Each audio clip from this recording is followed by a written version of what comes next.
नमस्कार दोस्तों, स्वागत है आप सबका आपकी अपनी YouTube channel free education by PK Mehta में।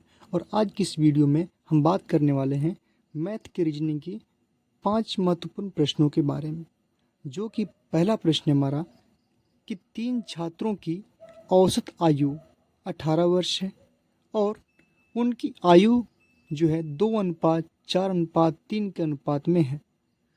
तो सबसे बड़ी उम्र की छात्र की आयु ज्ञात करनी है। ठीक है, सबसे पहले कितने छात्र हैं? 3 छात्र हैं। ठीक है, और तीनों की जो आयु है, औसत आयु कितनी वर्ष है? 18 वर्ष। ठीक है, तो गुना करेंगे हम लोग, 18 तियाँ होता है कितना आपका? 54 वर्ष। यानी कि तीनों बच्चों की, छात्रों की आयु मिला के कितना होगा? 54 वर्ष। उसी में किसी के कम, किसी में अधिक, यानी कि तीनों की आयु जोड़ने के बाद 54 वर्ष पूरे होंगे आपका। ठीक है, चलिए। और दिया क्या आपका? तीनों की आयु का औसत दिया हुआ है। ठीक है, रेशियो दिया, अनुपात दिया हुआ है। ठीक है, क्या होगा? 2:4:3। ठीक है, सबसे पहले हम क्या करेंगे, इन सभी के अनुपात को आपस में जोड़ लेंगे, यानी कि 2 + 4 + 3। जब आप तीनों को जोड़ेंगे, 4 2 6 + 3 कितना हो गया? 9। ठीक है, प्रश्न आपसे पूछ रहा है कि सबसे बड़ी उम्र की बच्चे की उम्र आयु क्या होगी। तो जो हमने गुना किया 54, सिंपली आप 54 में इनको जोड़ करेंगे, 9 से भाग करेंगे, 9 6 कितना होगा आपका? 54, यानी कि 6 बार में कट जाएगा। तो ये क्या हमारा रेशियो निकल कर आया? 6। ठीक है, अब प्रश्न पूछा आपकी सबसे बड़ी पूछेगा तो सबसे बड़ी रेशियो लेंगे हम लोग, सबसे छोटी उम्र की पूछेगा सबसे छोटी रेशियो लेंगे। यहाँ पूछे आपसे सबसे बड़ी उम्र की बच्चे की आयु क्या होगी, सबसे बड़ा रेशियो लेंगे, क्या होगा? 4। गुने कर देंगे हम लोग किसमें? 6 से। 6 गुने 4 करेंगे कितना होगा आपका? 24 वर्ष। ठीक है, वही बात करेंगे छोटे, 2 गुने में 6 करेंगे कितना होगा आपका? 12 वर्ष। ठीक है, और एक क्या बच गया? 3। 3 गुने में 6 करेंगे कितना होगा आपका? 18 वर्ष।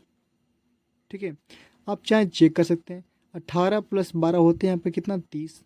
30 + 24 होते हैं कितना? 54 वर्ष।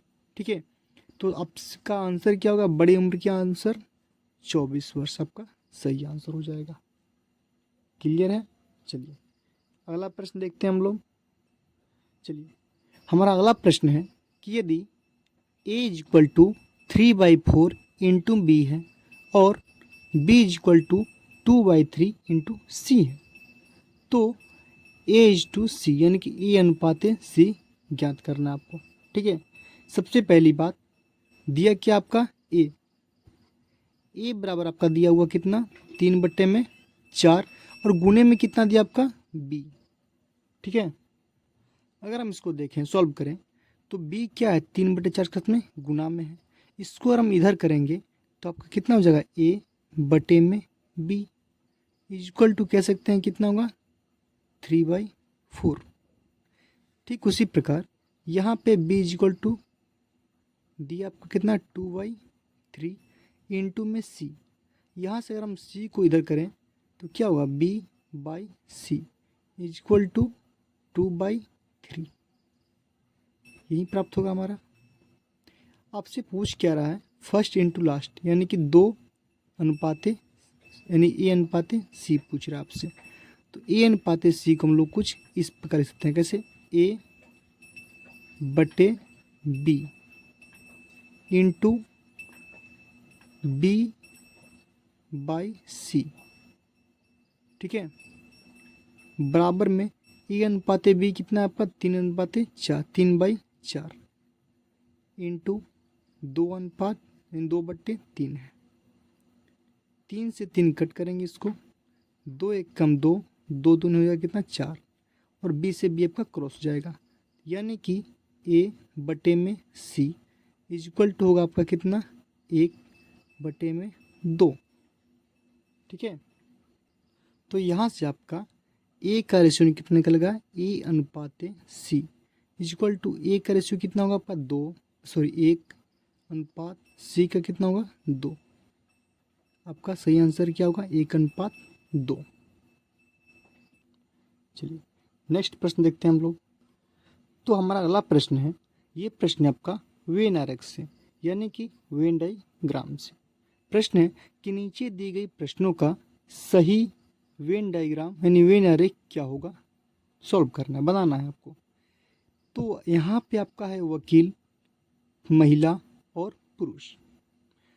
तो देखेंगे आप लोग बेसिक से वेन आरेख बनता कैसे है। इसमें 3 तरह के डायग्राम बनते हैं। एक होता है अल का, एक होता है सम, एक होता है नन। अल मतलब सभी, सम मतलब कुछ थोड़ा, और नन मतलब कुछ भी नहीं। बात करेंगे हम लोग वकील और महिला, इन दोनों में देखना होगा रिलेशन, क्या कि रिलेशन क्या है। तो वकील सबको पता है, वकील किसको बोलते हैं। तो देखेंगे क्या सभी महिला जो है वकील हो सकती है, तो बोलेंगे नहीं, सभी महिला वकील नहीं हो सकती है। कुछ महिला जो होगी वकील हो सकती है, ठीक है। तो कुछ जहाँ भी वर्ड आएगा, क्योंकि सभी के सभी महिला तो वकील होती नहीं है, ठीक है। तो यानी कि कुछ महिला क्या होगी, वकील होगी। तो कुछ महिला की बात आएगा तो यानी कि सम, यहाँ पे होगा आपका सम का रिलेशन, ठीक है। यही बात करेंगे हम लोग पुरुष और महिला में, पुरुष और महिला में। तो क्या सभी महिला या कुछ महिला पुरुष हो सकती है, तो नहीं। क्या सभी पुरुष या कुछ पुरुष से महिला हो सकते हैं, नहीं। पुरुष और महिला कभी एक हो ही नहीं सकते हैं, ठीक है। तो पुरुष और महिला में किसका होगा, नन का रिलेशन होगा आपका, यानी कि नहीं का रिलेशन होगा, ठीक है। यही देखेंगे हम लोग वकील और पुरुष में, ठीक है, वकील और पुरुष में। तो आखिर इसमें कौन सा रिलेशन होगा, तो देखेंगे आप लोग सभी के सभी पुरुष जो हैं वकील तो नहीं हो सकते हैं, लेकिन कुछ पुरुष वकील हो सकते हैं। यहाँ पे क्या होगा आपका सम का रिलेशन आएगा, यानी कि कुछ पुरुष वकील हो सकते हैं, ठीक है। तो आप देख रहे होंगे यहाँ पे 2 बार सम का रिलेशन है और 1 बार नन का है। नन किनके किनके बीच है, महिला और पुरुष का। सबसे पहले हम लोग बना लेंगे किसका, नन का डायग्राम बनाते हैं हम लोग। तो नन का डायग्राम यानी कि एक करते हैं क्या हम लोग मेन, पुरुष, ठीक है। एक करते हैं हम लोग क्या, वुमेन, महिला, ठीक है। नन का डायग्राम कुछ इस प्रकार बनता है अलग अलग, ठीक है। अल का बनता है आपका कुछ इस प्रकार, ठीक है। ये हो गया आपका नन का, ये हो गया अल का। अब बारी आती है सम का। तो देखेंगे आप लोग कि वकील जो है, ठीक है, वकील जो है कुछ महिला में भी है और कुछ पुरुष में भी है, ठीक है। वकील क्या है, दोनों में कॉमन है कि कुछ पुरुष वकील भी और कुछ महिला भी वकील है। तो कॉमन आएगा तो कॉमन आपका दोनों को क्रॉस कर देगा, यानी कुछ इस प्रकार हो जाएगा, ठीक है। कुछ वुमेन भी आ गई और कुछ मेन भी आ गए इसमें वकील में, यानी कि लॉयर, ठीक है। तो आपका वेन डायग्राम कुछ इस प्रकार बनेगा। तो हम कह सकते हैं इसका डायग्राम कुछ इस प्रकार बनेगा। तो देखेंगे यहाँ पे मैंने कर दिया मेन, यहाँ पे कर दिया मैंने वुमेन, यहाँ पे कर दिया मैंने लॉयर। वुमेन अलग है, मेन अलग, इसमें कोई अटैचमेंट नहीं है। लॉयर क्या है, दोनों में कॉमन था तो मैंने बना लिया। यही क्या होगा आपका सही वेन आरेख हो जाएगा। चलिए उम्मीद करते हैं कि समझ में आएगा होगा आप लोग को। चलिए अगला प्रश्न देखते हैं हम लोग। तो हमारा अगला प्रश्न है कि यदि 12 आदमी या 24 बच्चे किसी काम को 66 दिनों में पूरा करते हैं, ठीक है।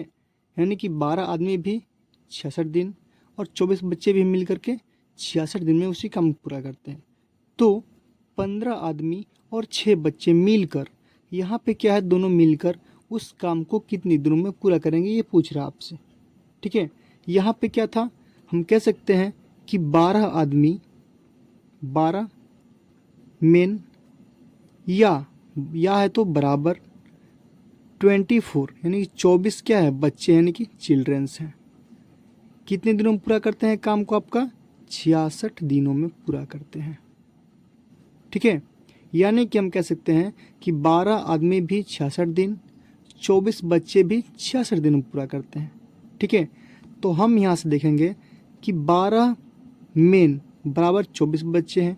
तो हम यहाँ से कह सकते हैं कि एक मेन इज इक्वल टू कितने होंगे, आपका 2 बच्चे हो जाएंगे, चिल्ड्रंस हो जाएंगे।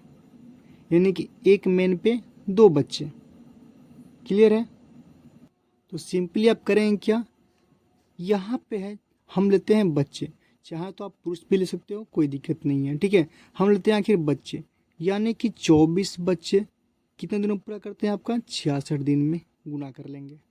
ठीक है, अब यहाँ से निकालें हम लोग, यहाँ पे कितने आदमी है, 15 आदमी, और कितने बच्चे हैं, 6। ये दोनों क्या करते हैं, मिल जाते हैं, यानी कि 15 मेन प्लस में 6 क्या होते हैं, चिल्ड्रंस, दोनों मिले काम करते हैं। तो कितने दिनों में काम को पूरा करेंगे। यहाँ से मैंने देखा कि एक मेन इज इक्वल टू 2 बच्चे, यानी कि एक मेन पे 2 बच्चे।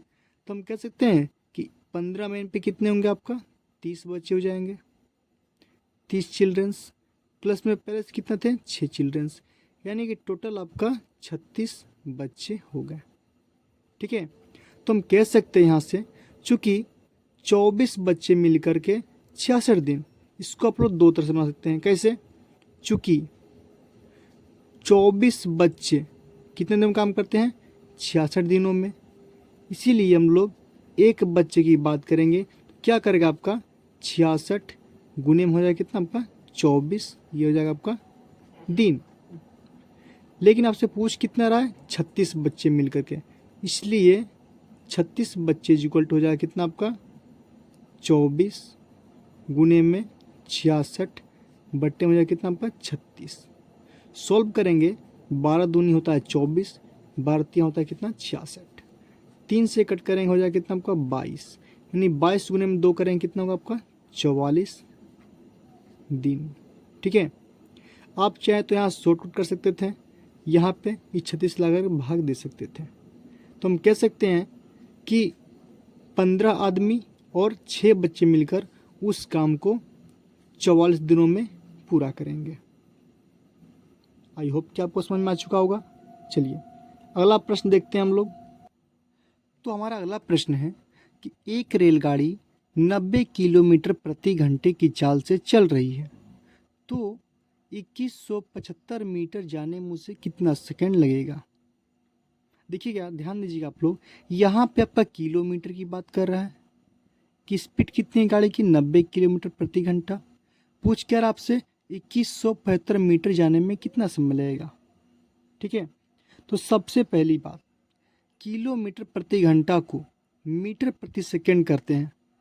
क्यों, क्योंकि आप मीटर में हैं और आंसर पूछ रहा आपसे सेकंड में, इसलिए हम लोग किलोमीटर प्रति घंटा को मीटर प्रति सेकंड में करेंगे। कितना है, 90 गुना 5 बट्टे मैं करूँगा 18। देखिएगा, किलोमीटर प्रति घंटा को मीटर प्रति सेकंड में करने के लिए 5/18 से हम लोग गुना करते हैं, और मीटर प्रति सेकंड को किलोमीटर प्रति घंटा में बदलने के लिए 18/5 से हम लोग गुना कर देते हैं। ठीक है, तो 18 पंचे कितना होगा आपका 90, 5 गुने 5 कितना होगा आपका 25, यानी 25। ये क्या होगा 25 मीटर प्रति सेकंड, यानी कि जो रेलगाड़ी हमारा वो 1 सेकंड में 25 मीटर चलती है। ठीक है, और उसे चलना कितना है आपका 2175। तो सिंपली आप क्या करेंगे, चूंकि का फॉर्मूला लगाएंगे, या फिर 2175 में इनडायरेक्टली आप लोग 25 से भाग देंगे। तो 25 से भाग देंगे तो 25 से कम 25, 25 अट्ठे होता है कितना आपका 200, बचे कितना आपका 17, और 1 पे 5 175, और 25 छक्के कितना होता है 150, 25 सत्ते होता है कितना आपका 175। तो आपका आंसर आएगा 87। ये क्या होगा आपका सेकेंड में आंसर हो जाएगा। तो ये आपका सेकेंड। तो जो रेलगाड़ी है उसको 2175 मीटर जाने में टोटल उसको 87 सेकेंड का समय लगेगा। क्लियर है। चलिए एक और प्रश्न जो है हम लोग एक्स्ट्रा देख लेते हैं। देखिएगा, अगला प्रश्न है A/B = 5/4 है और B/C = 6/7 है। तो पूछ रहा है A/C क्या होगा। इस प्रश्न का आप लोग 2-3 तरह से सॉल्व कर सकते हैं। पहला टाइप A/B। A/B का मतलब होता है आपका A/B, यानी A/B। ठीक है, तो 5:4 है, तुम कह सकते हैं 5/4, शॉर्ट मेथड में बता रहा हूँ, ठीक है। इसी प्रकार B/C कितना है, 6:7, तो B/C इज इक्वल टू कह सकते हैं कितना, 6/7। आपसे पूछ क्या रहा है, A/C, तो हम सिंपली करेंगे क्या, A/C का मान निकालेंगे।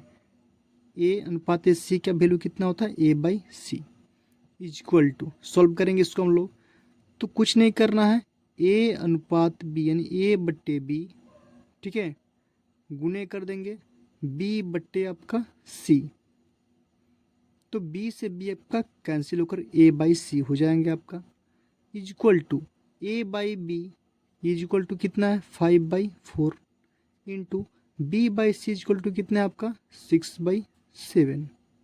सॉल्व करेंगे, 2 से कटेगा 2 दूनी 4, 2 से कटेगा 2 तियाँ 6, अब सॉल्व नहीं होगा, 5 तियाँ कितना होगा आपका 15, और 7 दूनी कितना होगा आपका 14, ठीक है। हम कह सकते हैं कि A/C इज इक्वल टू 15/14, यानी कि A/C इज इक्वल टू जो आपका आंसर होगा वो होगा 15/14, यही क्या होगा आपका सही आंसर हो जाएगा, 15/14।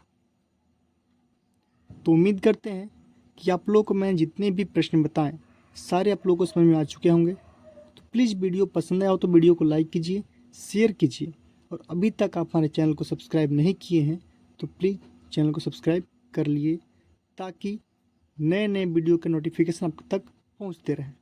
धन्यवाद।